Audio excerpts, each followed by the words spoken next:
Hello and welcome to God in Film, the podcast where a Christian and an atheist dive into the best that cinema has to offer and see if we can find any parallels with the gospel or any other Bible stories. I'm writer and Tom Hardy body double, Giles Goff. And I'm test engineer and Olympic-level northerner, Phil Coleman. And for this very special episode, we're looking at La Sortie de Louis Lumiere à Lyon, or Workers Leaving the Lumière Factory. The 1895 classic produced and directed by Louis Lumiere, often referred to as the first film ever. Phil, what do you think of this film? Well, the word think is sort of difficult for me here. Like, it's such an emotional film. It's really tied up with my childhood as well. When I was 8, 100%. For example, my dad took me down to London to see it at the BFI. Oh, really? Yeah. That's awesome. I don't know. I just thought this is a magical moment between me and my dad. Yeah. I've always loved cinema, and to be able to share an experience of seeing the first film ever with my dad, that's just beautiful. That's really interesting because for me, the person who introduced it to me was my nanny, God rest her soul. I mean, you met her, didn't you? You know, I mean, if that woman was passionate about anything, it was her grandchildren, her scone recipe, and the history of cinema from its inception through to the instigation of the Hays Code. The amount of times that she was talking about the Hays Code, you know, you couldn't get stuff about it in between eating the biscuits. You know, it was It was something else. Woman was absolutely mad for some pre-code cinema. You know, absolutely. So she got hold of an old VHS copy that was passed around the village. You know, he showed to all the kids. Of course you would. And showed it to me when I was like 7 years old. And it just opened my eyes, you know, like that moment when women start coming out of those warehouse doors and you think you know what's going on. Yeah. Then, like, that dog wanders into the shot and, like, this is crazy. Then it goes... How did they even get that dog to go past that door? Do you know what I mean? It comes out of frame, it leaves, it comes back, and like, you're gripping the edge of your seat. And I think you know what I'm going to say next. No, do it. Say it, though. When the horse comes out, pulling the carriage... The damn horse. Like, no one saw that coming. It was revolutionary at the time, you know? Honestly, that was pure, uncut, cinematic heroin. I did not need any more fizzy pop that day. I was bouncing off the walls as it was. Absolutely. You know, I used to quite enjoy Panda Pops at the time, but I've never been able to chase that dragon. It's always been this film for me to get that high again. And on top of that, you then find out that he filmed the same thing in spring, summer, and winter. Like, there's a whole Workers Leaving the Lumière Factory cinematic universe. It's the WLT. LFCU, as it's colloquially known as by scholars. I mean, we all know this anyway, but bears repeating. Yeah. I mean, everybody knows that. Like, those Lumiere brothers came out of the gate hot and just straight up took over the game before anyone else had a chance to even work out what was going on. No, you know? well, let's talk about, like, you know, it's like Boyhood before it was Boyhood. You know, they recorded it 100%. In summer, winter, spring. Yeah. You know, they use a whole year of their lives. That is a brilliant parallel. I never even thought of that. Thank you. Now, we've got to address the elephant in the room. Is this actually the first film ever made? Well, strictly speaking, no. As with so many things, failure is an orphan, but success has many fathers. So Thomas Edison, Louis Le Prince, Georges Lumiere, all had significant roles to play in the evolution of cinema. Whilst I believe that this was the first film for many years, I later found out that the Roundhay Garden scene, filmed in 1888 by Louis Le Prince, was, and then going even further back than that, there's Horse in Motion by Edward Meyeridge in 1878. I mean, another absolute, you know, classic tension piece there as well. Absolute banger. Like horror before it was even horror, really. Yeah, I mean, well, it's funny you mentioned horror because I learned about that from Jordan Peele's Nope. Of course, yeah. So, yeah, okay, whilst Workers Leaving the Lumiere Factory might not strictly be the first film ever, and it lacks the high-octane thrill ride of train arriving into the station, which came out later. I mean, I absolutely cacked my pants when I first saw that. I was like, at least get out of the room, there's a train. You know what I mean? Like, it was brown trousers time for all of us, you know? Seriously. But despite all of that, this will always be the first film in my heart. I agree. I think any scholar would agree with you there, actually. Yeah. Now it's time for a guest. So, Phil, quick question for you. I'm going to ask you the name of one particular character in this film. You ready? Go for it. What is the name of the woman who runs diagonally across the path of the other workers at around about the 20-second mark of this film? Oh, right, yeah. That's Celine LePlanc. I thought you were going to give me a difficult one. I mean, come on. Yes, you're right. It is Celine LePlanc, and you are going to lose your mind on this one because we found the son of Celine LePlanc. We tracked him down. No way. I seriously, I kid you not, okay? This is even better than the Exorcist episode. I know, right? Now, of course, he doesn't speak any English. I don't speak any French. So we got my wife Claire to translate for us. Brilliant. Let's have a listen. Bonjour. Je m'appelle Pierre Leblanc. Hello, my name is Pierre Leblanc.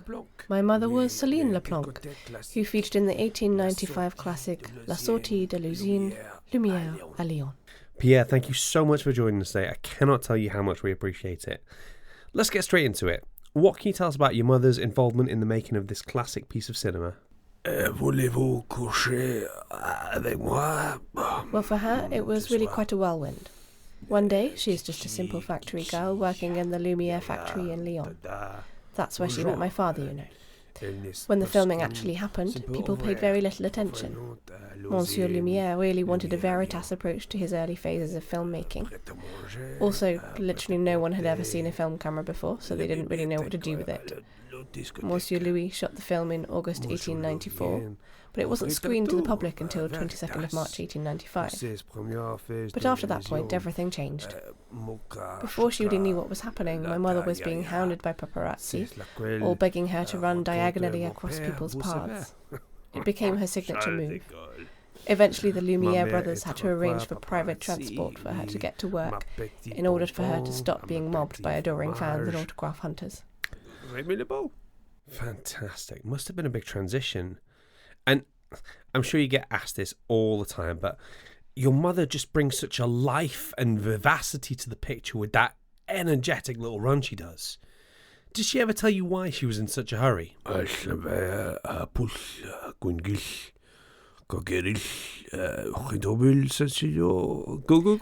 yes. My mother had been feeling quite unwell that afternoon. And when the whistle blew, signalling the end of the day, all the hustle and bustle began to make her feel very unwell indeed. As she was heading to the exit, she knew she was going to be sick. And when she realised that she might be sick in front of her employer, Monsieur Louis, as well as her co-workers, she ran as fast as she could to find somewhere more discreet to be sick. It was that evening she discovered she was with child. Me. Hold on, Pierre. Are you saying that you appeared in that film as a fetus and are in fact the last surviving cast member of this film? Yes. That is fantastic. Thank you so much for sharing that fascinating revelation with us. It's so insightful. You are welcome. Now, if you'll excuse me, I must get back to my vineyard. So, Phil, that was Pierre LePlanc. What do you think? Vincent Cassel. I'm sorry. You have to give me a minute. Voulez-vous coucher avec moi? Jacques Cousteau. Yeah, so it was. I cannot believe that indirectly he was a cast member in that film. I mean, obviously he wasn't on screen. He was behind a certain wall, you could say. But definitely. That was so insightful. Just to, especially knowing that he, his mum as well. Was feeling sick at the time as well, and that's why she was in such a rush. That kind of method acting. It's just something you don't get as much these days. To actually just get pregnant and just be 100%. Sick. I just feel like it completely unwrapped a complete mystery for us that has been plaguing cinema for the last 128 years. Oh, absolutely, yeah. I for one feel like we've broken new ground here, and I mean, I'm not saying, could anyone hear annals of history? You're not getting this kind of nonsense on Kermode and Mayo, I'll tell you that for nothing, Step up your game, Mayo, or Kermode. Yeah. I was doing the numbers on this. Pierre LePlanc has to be 128 years old. And, for us, that's quite impressive. But, you think, well, obviously he's French, so, their diet on the continent is different. It's much more sort of like olive oil and wine and stuff like that. Just absolutely amazing, those guys. You know what I mean? No, I've got to say their constitution is something different. They're genetically superior, I think. 100%. Now it's time for finding the faith in the film. So obviously, as I'm sure you've guessed, this film, it just works on so many different levels, doesn't it? No, of course it does. I'm looking forward to hearing what your take is on this particular one. So, like a feminist perspective, you might take a note how many women are coming out of that factory, suggesting the hidden history of women and their importance in the very earliest days of cinema. Absolutely. If you wanted to take an anti-capitalist look at this, you could see how many of these workers are spewing out the factory doors and how so many of them are forgotten, all in the service of the great man of history theory, Yeah, absolutely. But today, as is our wont, we're going to be looking at the spiritual side of things, and there are tons of parallels there. Now, I mean, frankly, these are so obvious, I almost feel like I don't even need to be here for these. I think you could probably come up with these all on your own, couldn't you? Maybe, but I do enjoy hearing you tell them. So, cheers, man. That's all right. Man. I really appreciate that, Yeah. So, firstly, we see these workers being concentrated in one small area, and then they're all leaving and going off into different parts of the city. Yeah, of course. So, this is a bit like the start of Acts when the disciples begin to spread the word of Jesus. They're all sort of squished in Jerusalem, you know I wouldn't have made that connection. No? Really. No. Like I do see where you're coming from. That act of exiting one room, going out into the big wide world, sort of spreading the word there. It's not entirely obvious. Right, okay. But yeah, no, that's fascinating. Yeah, definitely. So you really get that sense of just them going to like Judea, Samaria, and all four corners of the globe. You get that real sense of and just the urgency of it. Yeah, of course. Yeah, I mean, well, speaking as an atheist, of course, because all atheists, You're an atheist. Yeah, well, no, I keep it quite quiet, but we all stay in as well. We don't actually go out at all. So it's sometimes hard to visualize that. So I'd have to live vicariously through your faith in that respect. Yeah. Secondly, on a metaphorical level, it is not hard to see how this film works as a metaphor from being freed from sin. You know what I mean when I say that Friday feeling, right? Every Friday. Because this film just totally exudes that. You spent all week toiling away in drudgery for someone else. You don't have control over what you do. And then when the clock just finally hits 5:30 and you're just out of there, you're free. Like a shot. It's like you're in a pinball machine and you're the ball. And 100%. And you're just having that thing pulled back, and as soon as 5:30 comes, that player has left that ball fly, you know? 100%. You can do what you want for like the next 2 and a bit days anyway. And that is like just the faintest reflection of what it's like being trapped in the drudgery of sin, going into the grace and the freedom of God's love. And there's absolutely nothing like it. And for my money, there's no film that encapsulates that better than this. Yeah, I couldn't agree more, to be honest. It's good to see that a film is as brave as that, really. Yeah. To be able to really, dive into something as impenetrable sometimes for people who may not be of faith in that respect. I don't know if that's been done since. I don't think so, buddy. And that concludes our Finding the Faith in the Film section.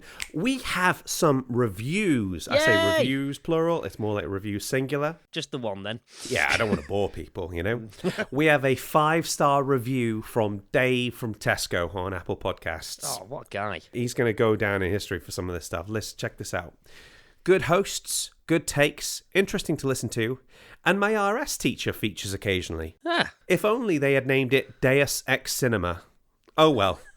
Honestly though, 5 stars. Love it. And Dave, where on earth were you when I was thinking up the planning for this series, Deus Ex Cinema. Deus Ex Cinema. That's really flipping clever. Problem is though, Dave, podcast titles have to work the same as like Edinburgh Fringe show titles and porn titles. They have to be very easy to search, and they've got to really grab your attention right from the start. They've kind of got to be like Ron Seal in that respect. So. The God in Film podcast. It does what it says on the tin. Yeah, exactly. Okay, that is us done for this very special episode. Phil, have you had a good time? Do you know something? This is one of my favourite films of all time. I have been... You know how many times I've asked you if we could do this film. Mate, you wouldn't shut up about it. No. Well, I'm very passionate about it. So thank you very much for finally being able to fit this into a season. I really appreciate it, mate. I had a great time. You're so welcome. Okay, listeners, join us again very, very soon for our Easter special episode. In the meantime, April Fools! Ah! God in Film is hosted and created by Giles Goff and Phil Coleman. Mixing and editing by Giles. Our logo was designed by Julie Walsh. And our theme tune was composed by Rick Lee. Fact-checking by Kaiser Soze. Gaudio Film is a Dash production. Please rate and review. Unless you didn't like my French, in which case, yeah, do you know what? That's fair. I can't blame you. Listen, guys, if you made it this far, then thank you for indulging in our nonsense. Have a great weekend.